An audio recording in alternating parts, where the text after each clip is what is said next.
What their perspective on our immigration issues? You know, is it? Well, Nicolas Sarkozy always says that he wants to make France more like Canada or the United States, whereas people are allowed in based on skills. There's a skills-based idea of permitting immigrants in, and that in a way a quota system and a point system. So he likes it.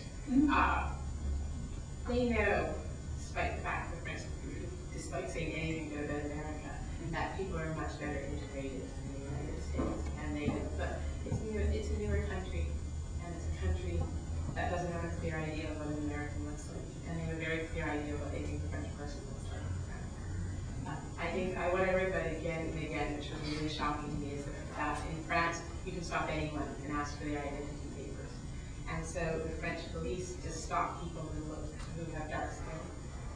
And I met some people who told me who were born in France, their parents were probably immigrants to France, who told me they were stopped 3 times a day. And that's a powerful thing when the people charged with guarding the populace are constantly stopping you and telling you, you don't look like you have a right to be here. I want you to prove that to me. So that's something we don't do, especially.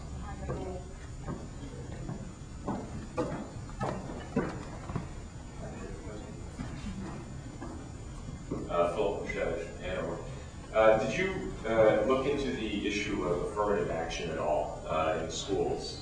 I ask because I went to a graduate school over there, and about 5 years ago they adopted a policy of affirmative action, which had a lot of people with mixed feelings, because it did sort of mark the definitive end of the Republican model, which was that everybody was equal and had equal access to education and opportunity.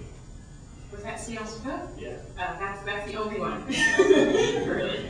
That's the only program, and they're very proud of it. I don't know if you know, but France has something. France has a very, very clear track to success in that you go to you go to a preparatory school like Sciences Po on your way to a Grand École. And Sciences Po is never could figure if it was a Grand École. And that's the way that you become a successful person in France. Is that it's a very, very, very clear track. And that I think almost like 6 of the past 10 presidents have been graduates of the École Nationale d'Administration, and they probably either went to Sciences Po or Polytechnic before that. It's new. They're very, very proud of it. It hasn't really been, it's a small school, so it hasn't gathered, it hasn't drawn in that many people, but it's important because the French educational system is incredibly complicated. I spent many, many hours talking to people trying to understand that and that. You go to, after college is what we would call junior high, and from that you go on to lycée. And at college, you're tracked by your region, by your regional administrator, and at that point they decide whether they think you should go to a general lycée, which would permit you then to go to some place like Sciences Po. Or perhaps they decide at that point that you should be a truck driver and send you off to a lycée to become a truck driver. And this is at 16. But it's very difficult to get out of that track, to fight against it, especially if you have parents who aren't sophisticated at navigating the system and such. So because it is, most of the people who go to schools like Sciences Po, the parents who went there are parents who are teachers, and they know how to navigate the system. So if they're ever going to open that up, they're going to have to do something, some sort of affirmative action program. And Patrick Weil, one of France's big immigration scholars, has floated the idea of plans sort of like in Texas, where the top 2 students from each lycée are permitted to go, are tracked into a grand school, which is a way that it could happen in France without sort of rubbing up against those Republican ideals. But also, the thing about in France, affirmative action based on class and on poverty is fine. That doesn't. It's only anything based on religion or race that they really goes against their values.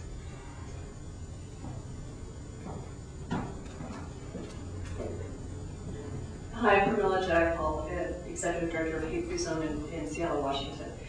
I can see you're going to lead us into a great panel next, so thank you. I have a question about the European Union and France's response to the European Union's emphasis and efforts to establish national integration policy, or European Union policies that govern immigrant integration. And I had the opportunity to meet with the Minister of, I think it's called Immigration and Integration at the European Union.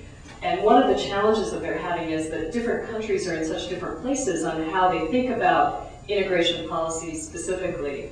And yet the Union as a whole is trying to establish some guiding principles around how immigrants come in. They call them migrants, but how migrants come in, how they're treated, what rights they have, what responsibilities they have, and how they actually integrate into different countries. And when you look at a place like London, which is in a completely different place from some other countries, you see what the challenges are. Can you comment on how the French government is responding to, interacting with the effort at the union level to establish and maintain some guiding principles for the European Union?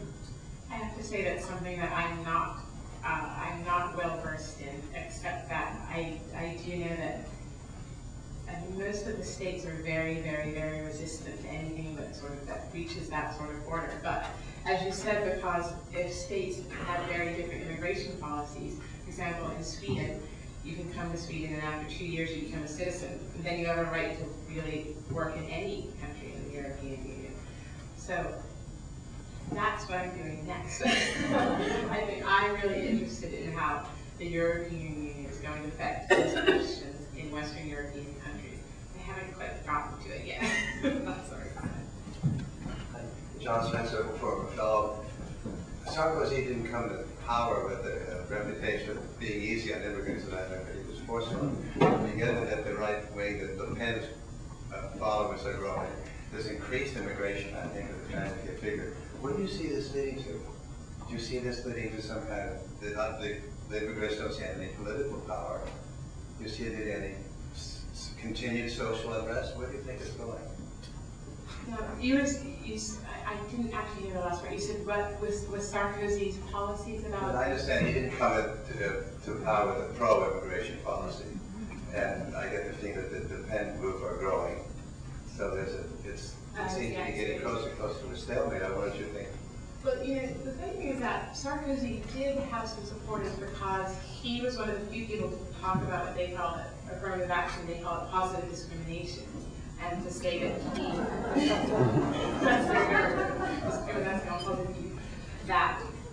that was something that could fit into the ideals of the Republic. He sort of toned that down around the time of the election, but he's still talking about it and thinking about it. And there's some wisdom that says that France is so fractious right now that perhaps it needs to figure out better how to integrate the people of immigrant origin that it has now, and things like positive discrimination, before it lets in more and more people who are going to be housed in these huge housing tower blocks and not employed. So there's a lot of people who are of immigrant origin who did back Sarkozy. I met young people who supported him, I met older people who supported him, who thought that he was probably the only person who might be able to get some of the positive discrimination through, because the socialists are very, very against it. It just really goes against all the ideas of the Republic. Which is funny, that's a big switch between what they have, between the way it is here in the United States. So. No. First, Ina. Ina, okay. Last couple of questions. Okay. Thank you, Kay. It was a wonderful, very insightful presentation. And I have comments and questions on two aspects. One of them, and I want to know if I understood this correctly, your use of the word old and new. You referred earlier about France being part of old Europe, as Donald Rumsfeld had said so loudly, I guess, several years ago. And then later on, you said something about